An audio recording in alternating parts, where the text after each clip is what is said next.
A madrugada estava fria e o plantão no Hospital São Dimas seguia arrastado. Os corredores semi-apagados, o cheiro de desinfetante e o zumbido intermitente das máquinas de monitoramento criavam uma atmosfera opressora. A enfermeira-chefe, Lorena, já estava em seu 14º café da noite quando o radiocomunicador chiou, cortando o silêncio. A voz do porteiro soava hesitante. Chegou um paciente sem identificação. Nenhum hospital alegou a transferência, mas ele está em estado crítico. A ambulância que o trouxe sumiu. Lorena franziu o senho, deixou o copo de isopor de lado e seguiu para a emergência. O paciente estava ali, deitado na maca, completamente imóvel, o rosto coberto por hematomas estranhos, que mais pareciam marcas de queimaduras internas. O monitor cardíaco indicava uma frequência estável, mas algo no ar parecia fora do lugar. O médico de plantão, Dr. Rubens, estava tão confuso quanto ela. Não temos ficha, não temos origem, mas ele respira e está vivo, disse, olhando para os exames com um misto de curiosidade e medo. Lorena acompanhou o transporte do paciente até o quarto 17B, uma ala isolada usada para observações mais complexas. As luzes ali pareciam mais fracas, embora estivessem funcionando normalmente. Havia algo no paciente, seu silêncio profundo, sua expressão vazia, que causava arrepios em todos os funcionários que se aproximavam.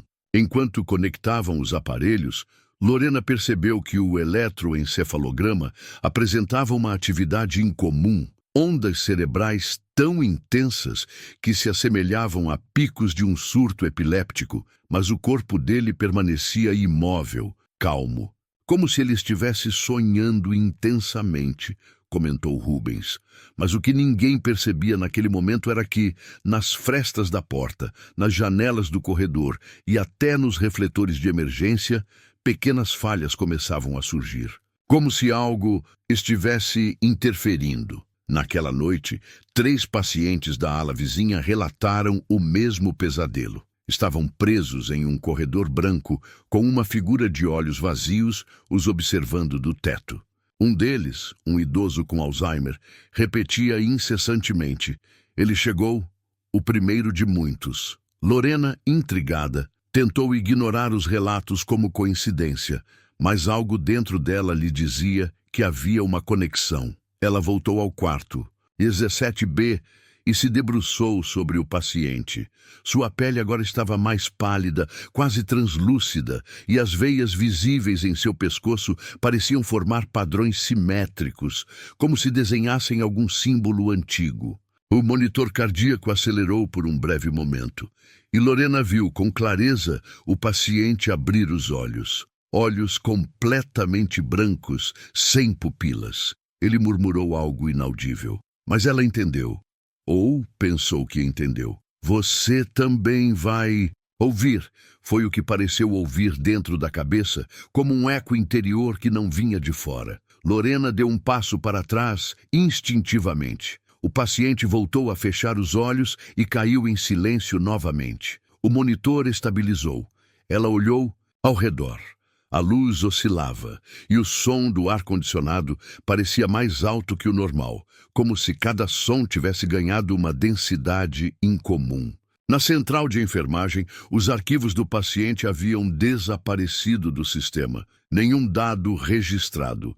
Nenhuma evidência de sua entrada, exceto pelas testemunhas que o viram chegar. Lorena tentou imprimir o relatório de entrada manualmente, mas a impressora cuspiu folhas em branco, com símbolos estranhos nas margens, símbolos que lembravam os padrões nas veias do paciente. O sistema travou logo em seguida, e a luz da sala piscou 3 vezes antes de apagar completamente. Naquela mesma madrugada, uma das enfermeiras que auxiliou no atendimento relatou perda de memória parcial. Disse que, ao olhar diretamente para o paciente por mais de alguns segundos, sentiu como se estivesse sendo puxada para dentro dele, como se um pensamento alheio invadisse sua mente com frases desconexas. "Eu não sabia se ainda era eu Ali, senti vontade de sair andando, sem rumo, como se eu estivesse esperando por instruções de algo que não entendo. Ela confessou aos prantos. Os médicos descartaram como estresse ou colapso nervoso. Mas Lorena não conseguia ignorar a sensação de que todos estavam sendo influenciados de alguma forma. Na manhã seguinte, um novo dado emergiu. As câmeras de segurança da entrada principal mostravam o paciente chegando sozinho.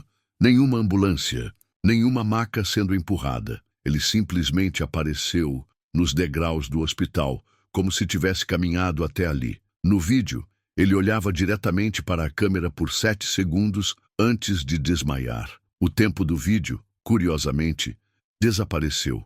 Logo após esses 7 segundos, o sistema travou e só voltou a funcionar 2 horas depois. A imagem dele parada, encarando o dispositivo, parecia hipnotizante. Lorena olhava para o vídeo em looping e sentia que algo dentro dela mudava a cada repetição.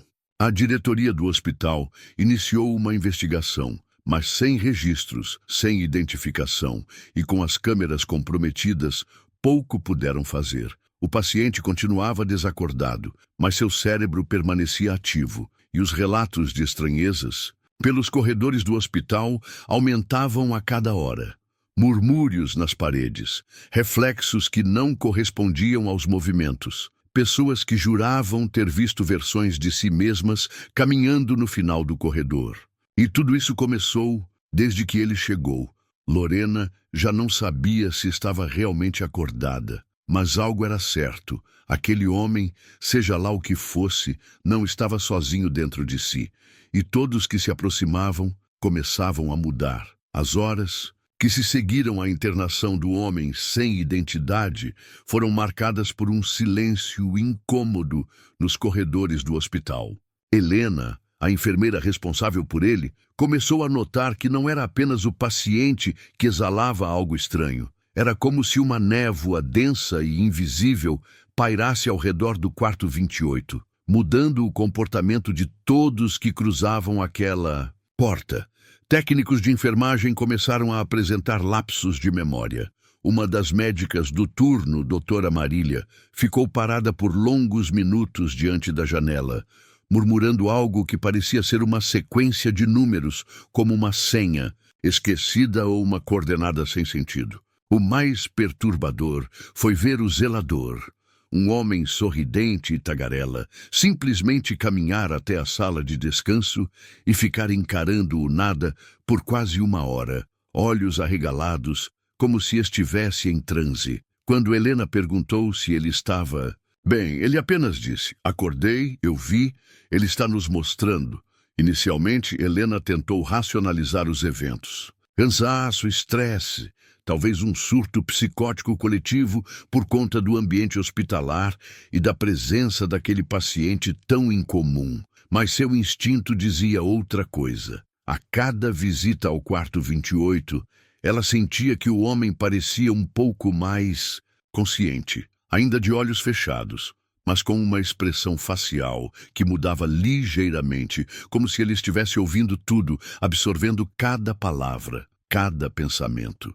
Os monitores vitais mostravam oscilações inconstantes sempre que alguém falava ao seu lado, como se os batimentos cardíacos e a atividade cerebral respondessem a estímulos externos que ele não deveria estar registrando. Mais de uma vez, Helena teve a impressão de que seus pensamentos mais íntimos ecoavam pela sala, mesmo que não os tivesse verbalizado. Na manhã do segundo dia, algo ainda mais inquietante aconteceu. A supervisora de enfermagem, Lúcia, conhecida por sua rigidez e frieza, entrou no quarto 28 para revisar os prontuários e, ao sair, passou direto por Helena sem sequer reconhecê-la. Ao ser questionada, ela respondeu com um sorriso mecânico: "O que importa agora está lá dentro. Estamos todos voltando para o começo." Aquilo não fazia sentido algum, mas Helena começou a perceber um padrão. Cada pessoa que passava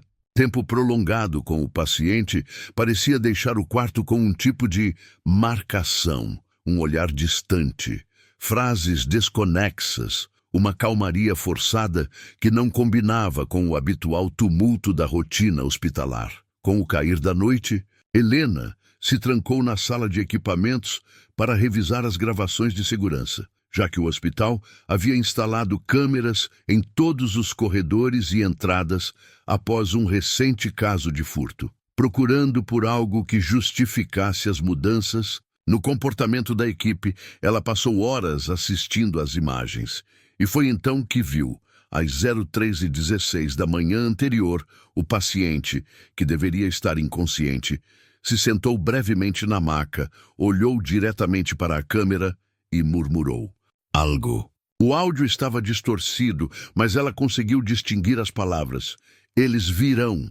Você também será parte. Helena recuou da tela com o coração disparado. Aquilo não era alucinação. Ela rebobinou e assistiu novamente. O movimento era claro, mas quando cruzou os dados com os registros do monitoramento de sinais vitais, eles mostravam que o paciente nunca saiu do estado de inconsciência. Nenhuma alteração, nenhuma movimentação registrada. Era como se o sistema tivesse sido manipulado, ou como se aquela realidade tivesse se curvado por alguns minutos a uma presença que não era humana. Assustada, ela decidiu confrontar o único médico que ainda parecia lúcido, Dr. Heitor, plantonista da ala psiquiátrica. Ele ouviu tudo em silêncio, anotando detalhes e cruzando os dedos sob o queixo. Quando Helena terminou, ele soltou um suspiro pesado. Você já ouviu falar em neurocontágio? Perguntou ele. Não como algo real, respondeu ela. Pois talvez estejamos diante de um caso que desafia todas as formas de compreensão. E se o paciente não estiver doente, mas sim transmitindo algo? Não um vírus comum, mas uma consciência, uma forma de vida que se replica não através do corpo, mas da mente? Helena tentou responder, mas as palavras ficaram presas na garganta. O silêncio se tornou insuportável. Naquela noite, ela decidiu não voltar ao quarto 28, mas ao tentar sair do hospital, notou que a porta da saída principal estava trancada por dentro. Algo que nunca acontecia. O segurança não estava no posto. As luzes do corredor começaram a piscar. Do alto-falante central, uma interferência cortou o som ambiente e uma voz rouca e arrastada sussurrou uma única frase. Já estamos em você, Helena. Ela congelou. O hospital parecia respirar por conta própria. O chão vibrava levemente, como um coração pulsando. E naquele momento, Helena soube que não estava lidando com uma simples anomalia médica. Ela havia sido escolhida. Marcada. Algo havia passado para dentro dela, e o contágio já tinha começado. A madrugada se arrastou como um pesadelo acordado. Helena, isolada entre corredores vazios, não sabia mais o que era real. Tentou ligar para a polícia, mas o sinal de celular havia sumido.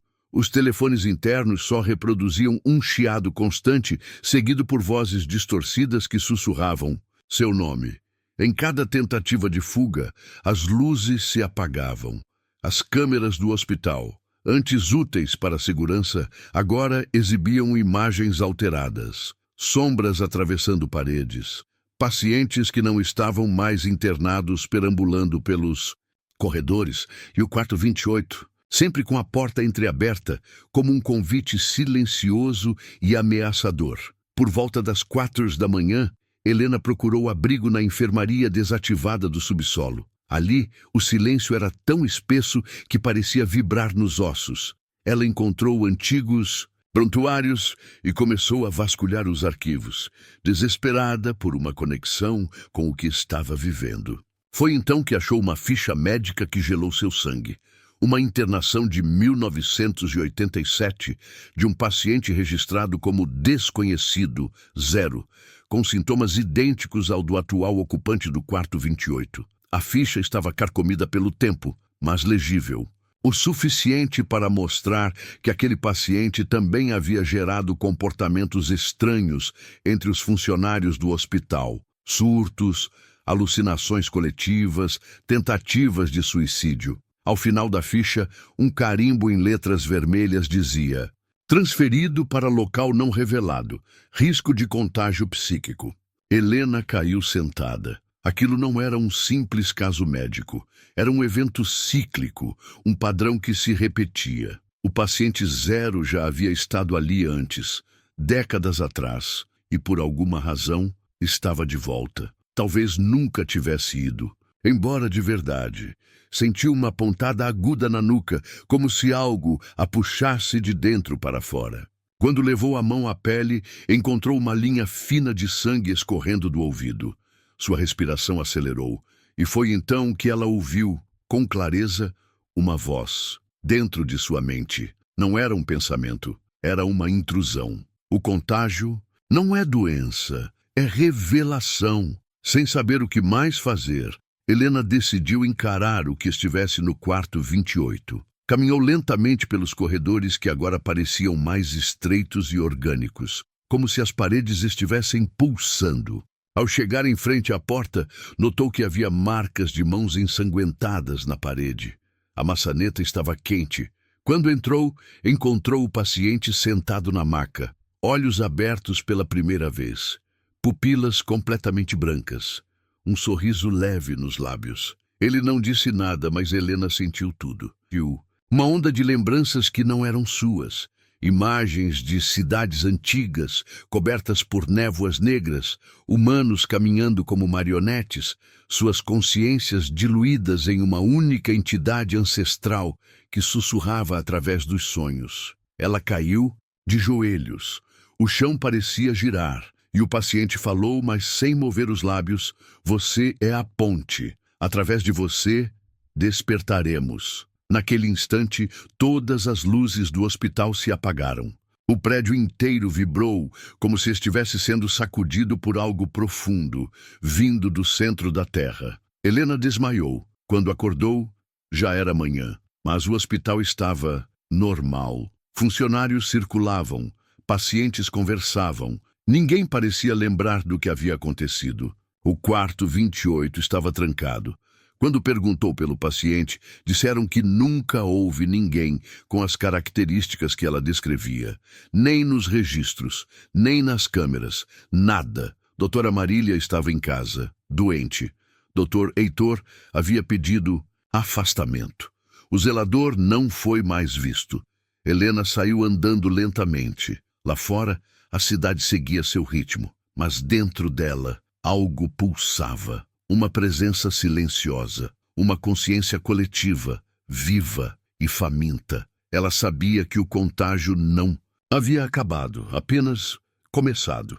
Foram necessárias algumas horas para Helena voltar a parecer funcional. Por fora, ela estava calma. Por dentro, era um campo minado de pensamentos que não lhe pertenciam. Vozes ecoavam dentro de sua mente em línguas que ela não conhecia, mas compreendia. As luzes da cidade pareciam piscar em padrões específicos, como mensagens ocultas, e ela era a única que percebia. A enfermeira tentou fugir daquilo, ignorar os sinais, mas havia algo que a empurrava para a frente, algo que se revelava a cada batida do seu coração. Sentia que agora ela fazia parte de algo maior, ou talvez algo maior fizesse parte dela. De volta ao seu apartamento, notou detalhes antes invisíveis.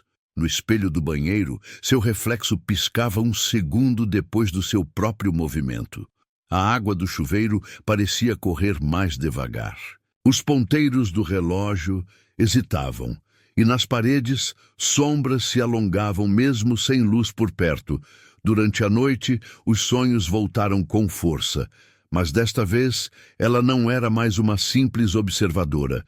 Estava no centro de uma cidade devastada, cercada por figuras de olhos brancos e bocas costuradas, todas ajoelhadas em sua direção. No céu, nuvens giravam em espiral, abrindo uma fenda de onde escorria uma substância negra e viva. Uma voz falou com clareza: "Você é a semente, eles são o solo." Ao despertar, seu celular estava vibrando com notificações. Dezenas de vídeos publicados em redes sociais mostrando surtos inexplicáveis em hospitais do país. pessoas murmurando palavras desconexas, outros tentando cavar com as próprias mãos no chão de azulejo, como se quisessem desenterrar algo que não deveria ser tocado. Alguns mencionavam um paciente zero em tom reverente. E entre os vídeos, Helena viu um que congelou seu sangue. Uma transmissão ao vivo direto do hospital em que trabalhava, mesmo sendo madrugada. No vídeo, o quarto 28 estava aberto, vazio, mas do outro lado da câmera alguém sussurrava: "Ela está entre nós." A transmissão durou poucos minutos antes de sair do ar, mas não foi deletada. Ao contrário, se espalhou. A enfermeira, cada vez mais conectada àquilo, percebeu o plano. Não era um surto biológico, era um despertar coletivo. O paciente. Zero era um catalisador, uma fagulha inicial, mas agora o fogo se espalhava pela própria consciência das pessoas. E ela, sem querer, havia se tornado a ponte.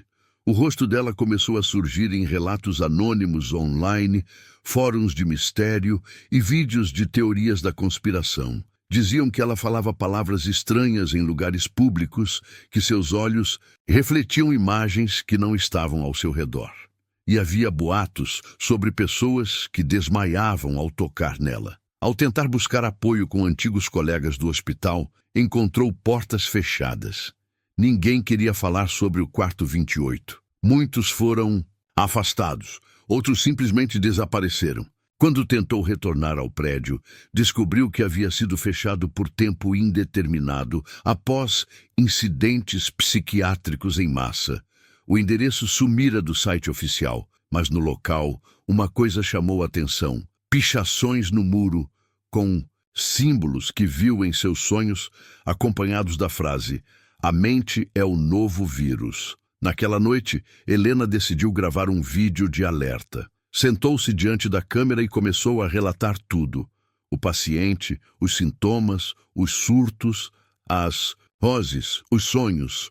Falou por 47 minutos seguidos, sem cortes. Seus olhos estavam fixos na lente, como se ela estivesse falando com alguém específico. Ao terminar, fez upload no YouTube.